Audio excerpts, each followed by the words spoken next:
서울은 막혔는데 이제 어디로 가야 할까요? 요즘 부동산 뉴스 보셨죠? 1015 부동산 대책 발표 이후로 분위기가 또 확 달라졌어요. 서울과 과천, 분당은 규제 지역으로 꽁꽁 묶였고 그 바람에 사람들의 시선이 경기권으로 확 쏠리고 있어요. 저도 처음엔 이게 무슨 효과가 있겠어? 싶었는데 막상 커뮤니티나 뉴스 글들을 보면 반응이 뜨겁더라고요. 이제 동탄 간다, 송도 또 오르겠네, 다산 살아있다. 이런 말들이 실시간으로 올라오고 있죠. 서울에선 20억 집 한 채도 대출이 어렵고 세금 부담이 늘어나는데 반면 수도권 비규제 지역은 여전히 여유가 있는 편이에요. 그럼 진짜 1015 부동산 대책 이후엔 경기도에서 어디가 유리할까요? 오늘은 그걸 하나씩 살펴보려고 해요. 1015 부동산 대책 핵심이 뭐길래 이렇게 시끄러울까? 이번 1015 부동산 대책의 핵심은 서울 중심 과열을 잡자, 대신 수도권은 단계적으로 조이자예요. 정부가 이번에 발표한 내용 중 눈에 띄는 건 토지거래 허가구역 확대, 대출 규제 차등 강화, 그리고 일부 지역의 규제 지역 지정이에요. 서울, 과천, 분당 같은 핵심지들은 이미 강력 규제권 안에 들어갔고 그 외에도 하남, 수지, 안양 일부 지역이 추가로 묶였어요.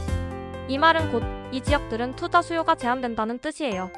즉 실거주 목적 외에는 돈이 잘 안 들어가게 만들겠다는 거죠.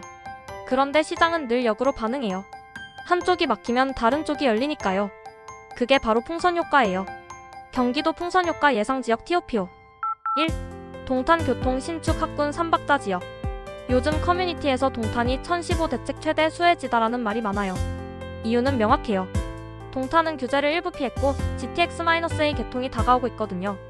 게다가 서울 출퇴근권 안에 들어가면서 신축 위주로 수요가 꾸준히 붙는 곳이에요. 기존 동탄 1보다 동탄 2가 더 주목받고 있고 특히 동탄 역세권 중심으로 거래가 다시 움직이기 시작했어요. 2. 송도 국제도시의 위력은 여전해요. 송도는 이번에도 빠지지 않았어요. GTX-B 노선 확정, 7호선 연장, 인천대 입구 서울 접근성 개선 등 교통 호재가 계속 쌓이고 있죠. 그리고 외국계 기업, 국제학교 수요가 있어서 실수요, 투자 수요가 모두 탄탄해요. 실제로 최근 송도는 신고가 거래가 다시 나오기 시작했어요. 3. 다산 8호선 연장 호재, 강북 대체지로 부상. 남양주 다산은 8호선 개통이 다가오면서 서울 강동 송파권으로 출퇴근하는 사람들의 대체지로 급부상했어요. 규제의 직접 영향권은 아니지만 인근 하남과 구리 일부가 묶이면서 상대적으로 자유로운 분위기를 타고 있죠. 토지거래 허가구역에서 살짝 비껴간 것도 장점이에요. 4. 일산 GTX-A 효과가 가시권에 들어와요. 일산은 한동안 조용했지만 이번에 GTX-A 개통 시기가 구체화되면서 다시 기대감이 커지고 있어요. 특히 백석대화 구간 중심으로 재건축 이슈가 붙고 서울 접근성이 개선되면 가격 상승 압력도 커질 거예요. 5. 부천 GTX-B 7호선 연계로 재평가 중. 부천은 송도와 함께 GTX-B 노선의 최대 수혜지 중 하나예요.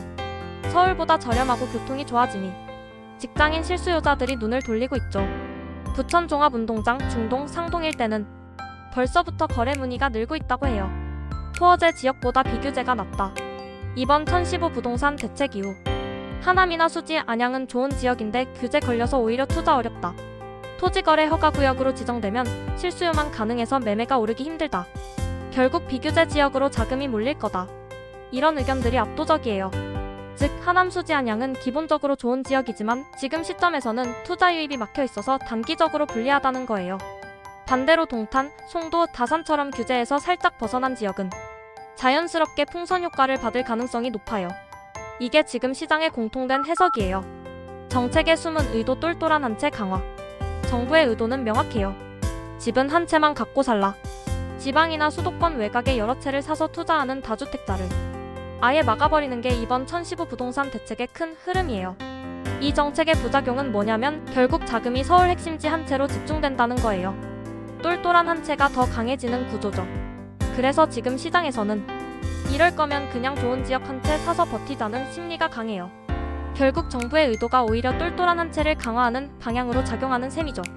세금 대출 변화도 주의해야 해요. 지금은 아직 구체적으로 발표된 건 없지만 보유세 인상과 대출 차등화 이야기가 계속 나오고 있어요.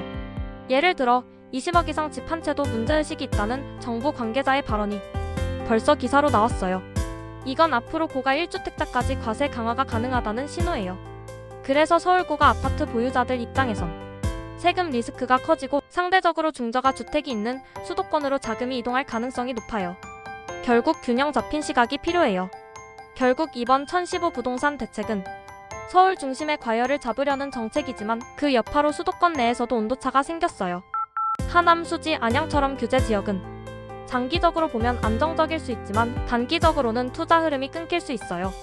반면 동탄, 송도, 다산, 일산, 부천 같은 곳은 지금 규제를 피했기 때문에 당분간 시장에 관심이 몰릴 가능성이 높아요. 결국 정답은 하나예요. 규제의 방향을 읽 때 실제 수요가 있는 지역을 고르자. 저는 개인적으로 교통 호재 실입주 수요가 동시에 있는 동탄, 송도, 다산을 유심히 보고 있어요. 물론 단기간 급등보다는 23년 이상 장기적으로 접근하는 게 좋겠죠.